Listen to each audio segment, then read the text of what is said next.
Oh, red horse ko, miss na miss kita. Kasi gusto ko ng alak pa. Oh, red horse ko. Huwag kang kikilos na masama. Oh. What is happiness? Hold up to. Ikaw na naman. Hoy, si Kamagayam. Kamusta ka na, pre? Wala nga. Umagang-umaga, ikaw unang biktima ko.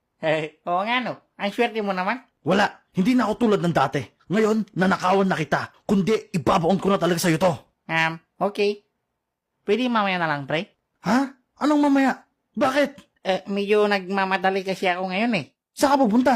Punta sana ako ng isim ngayon kasi alam mo naman pre, malapit na yung Valentine's. Bibili sana ako ng iririgalo ko kay Aubrey. Ikaw, may iririgalo ka na sa jowa mo? Wala akong jowa eh. Pareho tayo. Naliligaw pa lang ako, halos 4 na taon na nga eh. Ngayon, medyo nag-iisip ako kung anong magandang regalo ko sa kanya. Sa totoo lang,